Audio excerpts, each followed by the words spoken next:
Hello everybody and welcome to Storytime, a YouTube channel dedicated to storylines that make you feel nostalgic. This channel is created and usually hosted by Cosplay Dude 637, but I sometimes take the reins and present you my own storylines on this channel. I'm your host Ty Tiger, and I have an array of YouTube channels the exact same as Storytime called Tiger Tales, so make sure you check them out after listening to this story.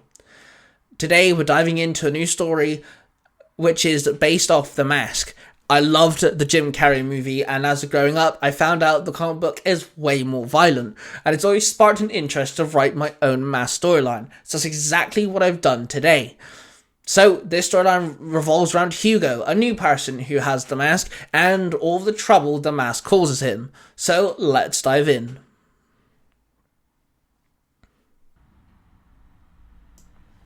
The Mask. Baise, Folle. Chapter 1. Grave Danger. My name is Hugo, and I woke up to a splash of water hitting me in the face. I shook my head and realized I was handcuffed to a chair. No way of moving. I looked up and saw three big macho-looking guys stood there watching me. They were all covered in tattoos and had massive mustaches that hung off their faces. One grabbed me by the cheeks and leaned in real close. "Where is he?" the guy barked. "I don't know where he is," I snapped. "Your little green friend is not going to save you, is he?" "You told us you knew him," another guy muttered. "I do know him. I know because he saved my life back in LA.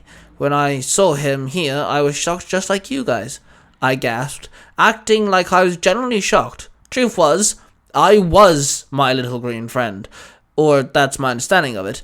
He was like a alter ego. Truth be told, I actually had no idea what he did, who he met, who he'd hurt, until the next day. But usually our interests aligned. He came out of nowhere, but whenever he did, it was because I put on the mask, a wooden green mask. Legend said it came from Loki, the trickster god. I'd been using Loki's mask to become the Mask.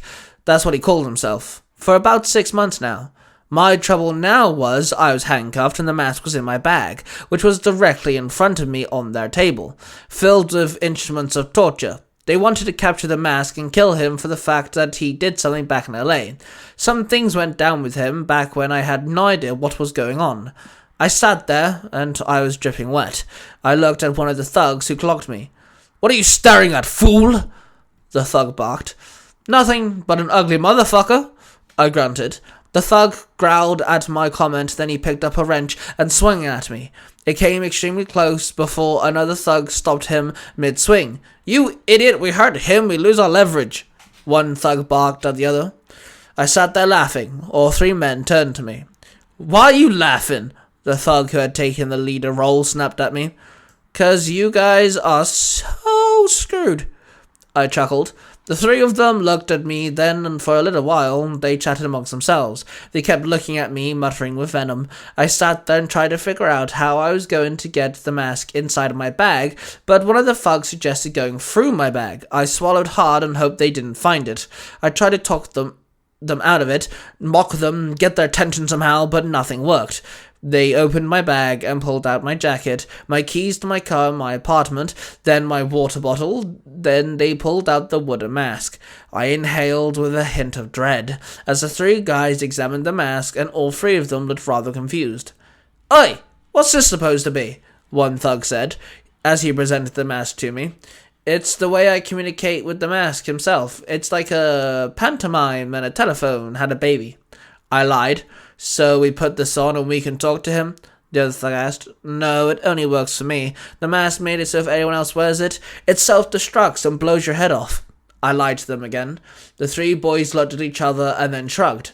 You can tell they did not want to take the risk, even if I was lying, so the thug holding the mask walked up to me and spun it around. "I am going to put this on, and you're going to tell the mask you needed help and that you're in grave danger," the thug ordered.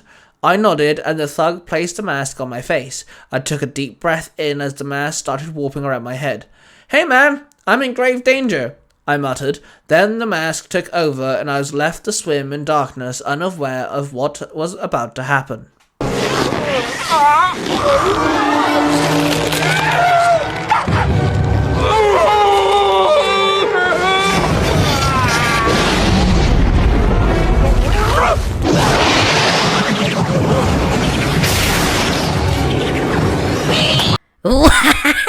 Good morning, Vietnam!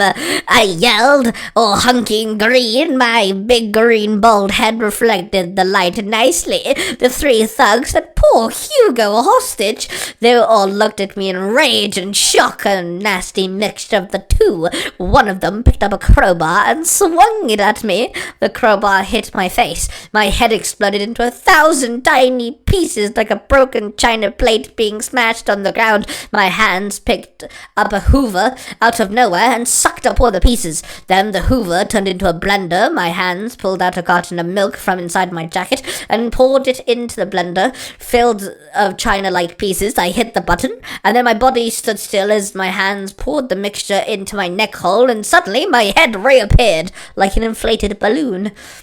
Now, boys, that hurt, I said. Seriously, all three men looked at me with a shock and awe, and then I burst out laughing. Then one with the crowbar swung at me again. I ducked and dodged the attack. As I was crotch level, I punched the man right in the penis as hard as I could. Then I stood tall and pulled out my own crowbar from my underwear. I then flicked open the size dial in the crowbar and pressed the super duper oh so giant she will gag size, and the crowbar became gigantic. I lifted it up like it was a feather and dropped it on the thug. His body went splat. Blood exploded everywhere, dressing his friends in blood quite nicely, actually.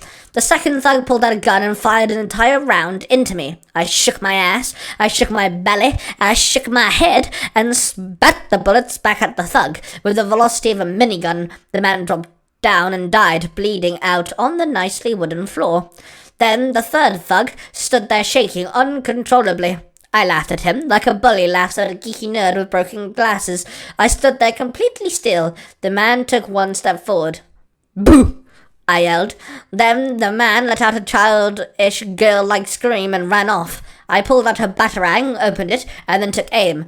Kids, don't tell Warner Bros. I do not need to deal with copyright strikes right now, I muttered. Then I threw the batarang, and it spun rapidly. It flew through the air. It followed the thug outside of the warehouse and cut the man's head off. His body dropped to the ground, and his head rolled down the hill. Hugo, my boy, you are so close this time, dog. Damn, I muttered. I collected Hugo's things. I found a can of gasoline. I danced with it, spread the liquid everywhere, pulled out a match, struck it against my tooth, lighting it, of course. Then I tossed the match into the warehouse, and then it caught a blaze. So then I found the headless corpse of the last thug, picked it up, and kicked it into the warehouse. That was now a big raging ball of flames. I took a nice long stroll. I found the head. So I kicked the head. I kicked the head for miles. By the time I was bored, the head had got a bit mangled and his mustache had come off. I then drop-kicked the head so hard it flew towards the moon. I then carried on with my stroll.